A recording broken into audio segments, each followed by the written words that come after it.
So I want to share just a little bit of my story with you today to help you to get to know me a little better. And so as you can see, I am 6 feet, 7 inches tall. I'm a real tall drink of water. But I haven't always been this tall. In grammar school, I was the same height as everyone else. I know that's really hard to believe, but it's true. But one summer, I had a growth spurt. And came back to school, and I ended up being the tallest guy in my class. And from then on, man, I just continued to grow at such a rapid rate. But I've got to be honest with you, it wasn't easy standing out. I wasn't comfortable with being different from other people. To the degree that subconsciously, I would shrink my shoulders. I would walk bent over in an attempt to be the same height as my peers. And I'll never forget, one day I'm in gym class and there was this really short Philippine gym teacher. I'll never forget her. And she says, Alex, she says, stand up tall. And at first I was like, girl, who you talking to? But she says, no, Alex, stand up tall. She said, put your shoulders back.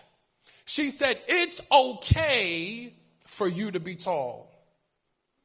And from that day on, I began to look at my height in a different way.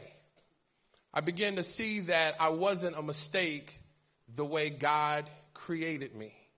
And so I leave high school and I go on to college.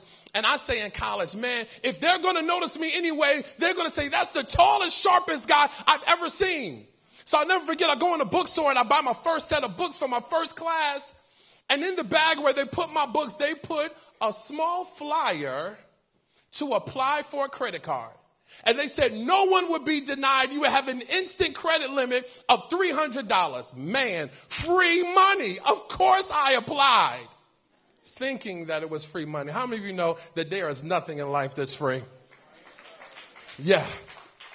So I had to pay the money back with interest. And so I went to the mall and I started spending all of this money buying all of these clothes so that I did achieve my goal, that when people saw me, they were like, man, that guy is really sharp. But underneath it all was still a guy who hated how he looked. Had a conversation with a friend one day, and it was almost as if she was peeling an onion. And she really got to the core of my struggle with low self-esteem. And I had to admit, although I was the envy of other people, I really struggled with my esteem.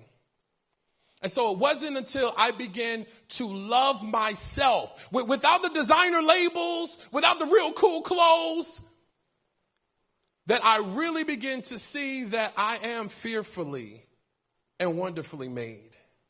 That my swag when I walked into a room wasn't predicated upon what designer was on the inside of my jacket. It was because I knew who I was created to be. It was so amazing because then I had swag, whether I had on a 3-piece suit or whether I had on jeans and a t-shirt. Because it wasn't about what I had on. It was about who I was created and destined to be. So I graduate college and I go on and I graduated with a degree in engineering. But I knew halfway through that engineering wasn't something I was really passionate about. But I graduate nonetheless with a degree in engineering and I start working at a men's clothing boutique. And so then I start styling guys and start dressing them and putting different outfits together and saw that I had a natural inclination for that. And so there were so many questions that men would ask me. Well, what do I wear for an interview? I'm getting married. What would be the best tuxedo and bow tie combination I could come up with? And I would style people to put all these amazing things together. And so I came up with the idea, I'll write a book and I'll give gentlemen information on how to take their look to the next level. Submitted my manuscript to my book editor, and she said, Alex, the information is really good, but you're missing something. I said, well, what am I missing? She said, well, tell me a little bit more about you and how you've come to be, this fashion expert. And so we began to talk, and we ultimately talked about my childhood and my struggle with low self-esteem. And she said, that's it. That's what your book is missing. I said, for real? She says, yeah. People want to hear that part of your story. She said, people will admire your Superman, but they relate more to your Clark Kent. And so what she said was, yeah, that's a good place to clap.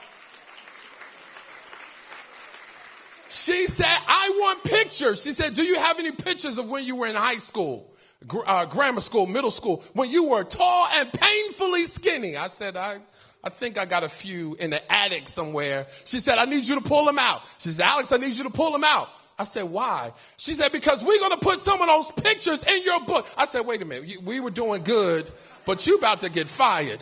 What do you mean? This book is going to go across the world, and you want those pictures that I've done my very best to almost burn? She says, yeah, because people can relate to those pictures. And listen, my book has gone on to be an award-winning book.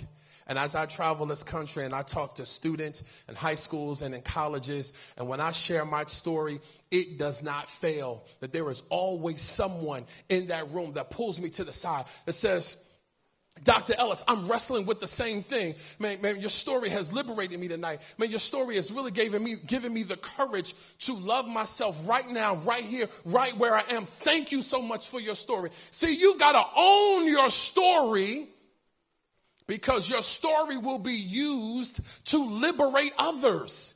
See, when you hide your story, when you keep your story to yourself, you keep people from having the benefit of hearing your story and getting released to walk into their destiny as well. When you keep your story to yourself, it's actually an act of selfishness. But you've got to own your story because it's your story. See, our stories are not just the positive things that have happened in our lives. Our stories are both good and bad. Our stories have both victories and tragedies. And so owning your story does several things. Owning your story causes you to be appreciative of where you are now. Like, see, when I go home and I get in my car and I go to work, I'm grateful because I remember when I used to catch the bus. No, for real. So when I get the call to come and to share with you today, I appreciate that. Why? Because when I started my speaking business over 9 years ago, I remember praying for my phone to ring and it wouldn't.